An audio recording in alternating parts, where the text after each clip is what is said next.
वनवास के कई दिन बीत चुके थे। अयोध्या अब केवल स्मृतियों में रह गई थी और वन का जीवन धीरे धीरे नया सत्य बनता जा रहा था। घने वृक्षों के बीच छोटी सी कुटिया, पास बहती शांत धारा और उसी साधारण जीवन में भी दिव्यता की एक मौन आभा थी। राम हमेशा की तरह शांत थे। लक्ष्मण हर क्षण सावधान रहते थे और सीता अपने प्रेम से उस वनवास को भी घर बना रही थी। लेकिन लोक कथाओं में कहा जाता है कि एक संध्या ऐसी आई जब पहली बार वन ने सीता के हृदय का दर्द देखा। उस दिन वर्षा के बाद की शाम थी। आकाश में हल्के बादल थे और पेड़ों की पत्तियों पर अब भी पानी की बूंदें ठहरी हुई थीं। राम वन में कुछ फल लेने गए थे। लक्ष्मण दूर तक लकड़ियां लेने निकले थे और पहली बार सीता कुछ क्षण के लिए बिल्कुल अकेली थी। चारों ओर वन की शांति थी, लेकिन उस शांति में अचानक अयोध्या की स्मृतियां जाग उठी।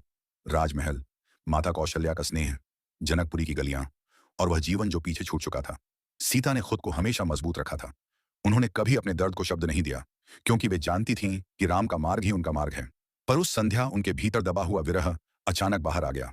वे धीरे धीरे उस छोटी जलधारा के पास जाकर बैठ गईं और पहली बार उन्होंने आकाश की ओर देखकर बहुत धीमे स्वर में कहा, प्रभु, क्या हर प्रेम की परीक्षा इतनी कठिन होती है?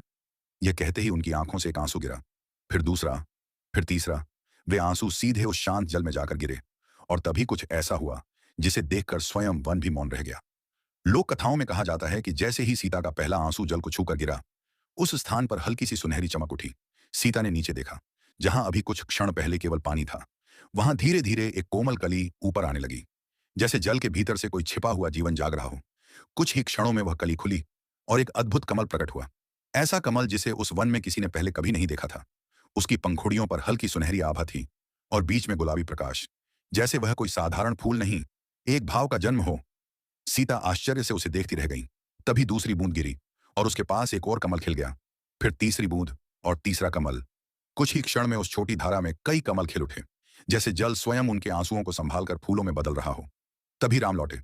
उन्होंने सीता को शांत बैठे देखा और सामने खिले कमलों को। राम समझ गए कि यह वन की लीला नहीं, प्रेम की भाषा है। उन्होंने कुछ नहीं पूछा, बस सीता के पास बैठ गए और उस जलधारा को देखते रहे। लोक कथाओं में कहा जाता है कि राम ने उस समय धीरे से कहा, जहां तुम्हारे आंसू गिरते हैं वहां दुख नहीं रह सकता। सीता ने उनकी ओर देखा और पहली बार उस संध्या मुस्कुराई। कहते हैं लक्ष्मण जब लौटे तो उन्होंने भी वह दृश्य देखा और कुछ पल तक कुछ बोल ही नहीं पाए, क्योंकि जिस वन में कांटे अधिक थे वहां अचानक कमलों की पंक्ति खिल उठी थी।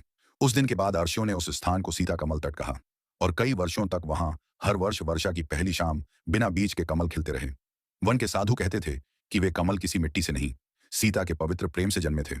यही इस कथा का सबसे कोमल रहस्य है कि कभी कभी पवित्र हृदय के आंसू केवल दर्द नहीं लाते, वे वहां भी सौंदर्य पैदा कर देते हैं जहां जीवन असंभव लगता है। और उस दिन वन ने पहली बार देखा था कि एक स्त्री के प्रेम में इतनी शक्ति हो सकती है कि उसके आंसू भी फूल बन जाएं। जय